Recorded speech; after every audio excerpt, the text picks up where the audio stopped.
Mile 22! Let's discuss Mile 22.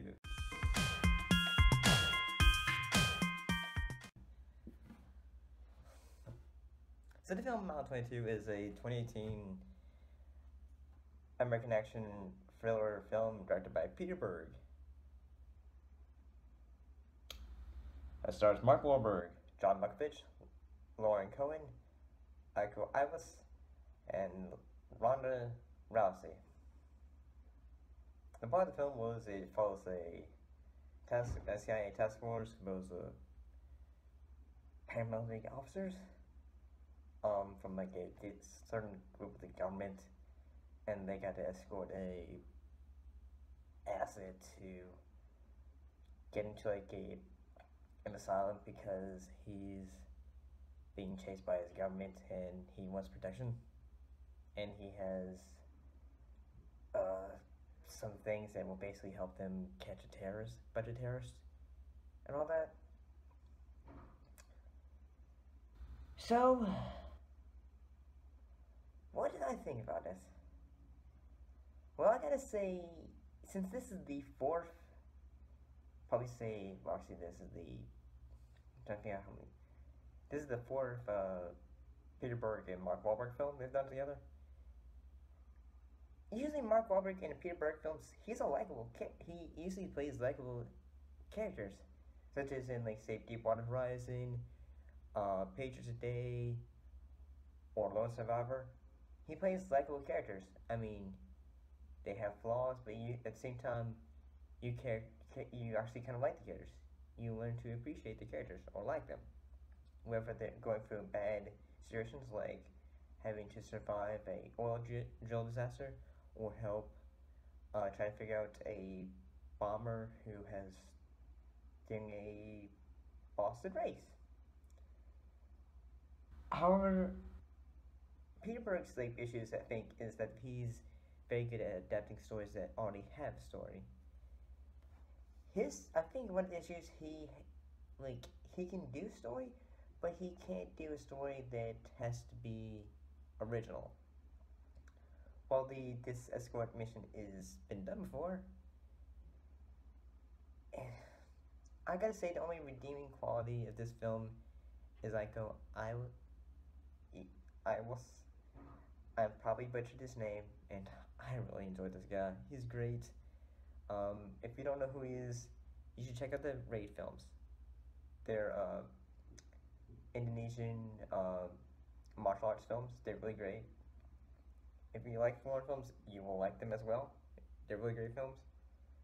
The first film influenced the Dread movie, or Dread 3D. Like I said, some of my issues with this film is I think that Mark Wahlberg's character is kind of a unlikable asshole. His character's known to be, oh, he's smart, and when he was a child, he grew up and had to always be told that you're special. You're a special guy. Yeah, he's special. James Bishop is special.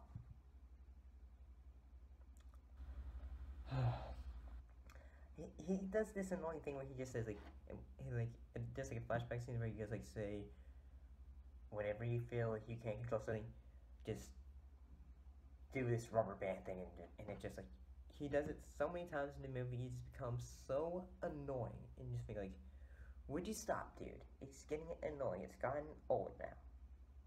It's not charming, it's not interesting, it's just annoying.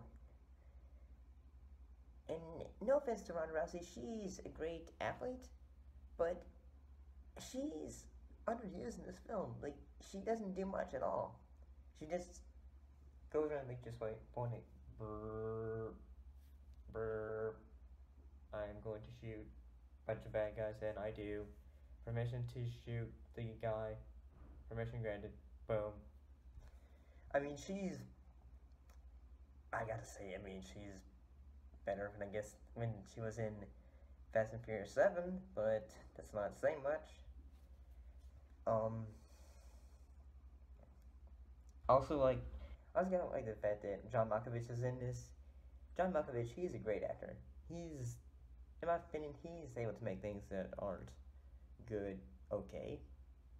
But I guess some of the problems with this film is that it's mostly just like there's a scene where Mark Wahlberg's character, he's in a scene where he's in flashbacks, or not flashbacks. It's just he's in interview process, talking to people, and then sometimes it'll cut back to it, and just like say blah blah blah and blah blah blah blah blah, and then it'll get back to action. Talk about it. It'll go into the movie for a while, then it'll just say, and then we're gonna talk about this or this, and like American government is terrible or things like that, and then. So it doesn't make sense. Like if it's gonna have flashbacks like that, it should be having them all together, so then we can understand what's the point. Unless it has something to do with what's going on, which I suppose it's trying to be, but it doesn't work. And also, I gotta say, sometimes the action choreography is good, especially with Echo. It's great. It's very done, very wonderfully. It's great. There's a lot of great kills in this film, I think. However, like there's like the scene with Lauren Cohen's character who's a mother, and you just think, or Gohan, Kona.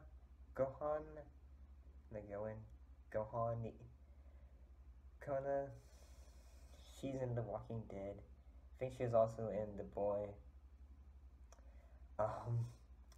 Yeah, she's in this movie, and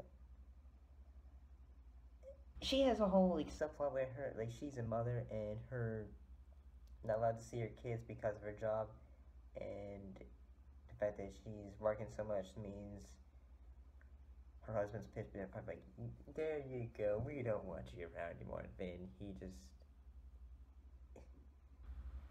I think we're supposed to care about this, but at the same time, I don't think if we developed it more, I feel like it would, but it works. Me at the same time. Sorry, that was my laptop. If it was done more, I feel like it would work. I think like the beginning aspect of the film when they're doing a raid on the house, that was pretty good. I mean, it has a bit of suspense in it, but at the same time, I'm just thinking, okay, this is alright. Seems okay.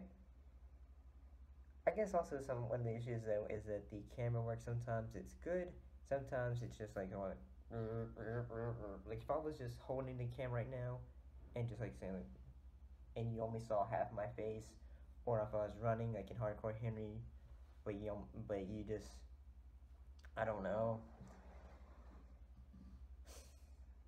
I mean, really, I feel this film is just. I feel like I feel like Peter Berg needs to go back to doing films that are based on true things that happen, because that's what he's good at. He's good at making films based on true stories and adding action to it, because I think that's what his good aspects are. Because both his like three good films, in my opinion, are Lone Survivor, Deepwater Horizon, and Patriots Day. They're all great films. However, this is like where Peter Berg going back to like I want to do something original, and it doesn't work, I don't think. I mean, sometimes there's fun moments and there's some great kills, but after like three great films, you expect say oh, we're going back to doing like some like an R-rated battleship or something like that, or you're trying to copy off Sicario. But overall, this movie's okay, but at the same time, it's also slightly forgettable. The characters aren't very likable. Sometimes their whole points aren't very fleshed out, and that's just disappointment. I guess this is one of my films that was just like a disappointment. This will be one of my films that will be on the disappointment list, I guess. But overall, this film could have been better, especially with Aiko. his fight scenes are great, and you really, really enjoy them. But if you're just going to go see for him, I would totally say it, you should say it for him. But at the same time, I'd also say wait for it to come out on uh, Netflix or Redbox. But that's all I gotta say. Thanks for watching, and I'll see you in the next video. Bye bye.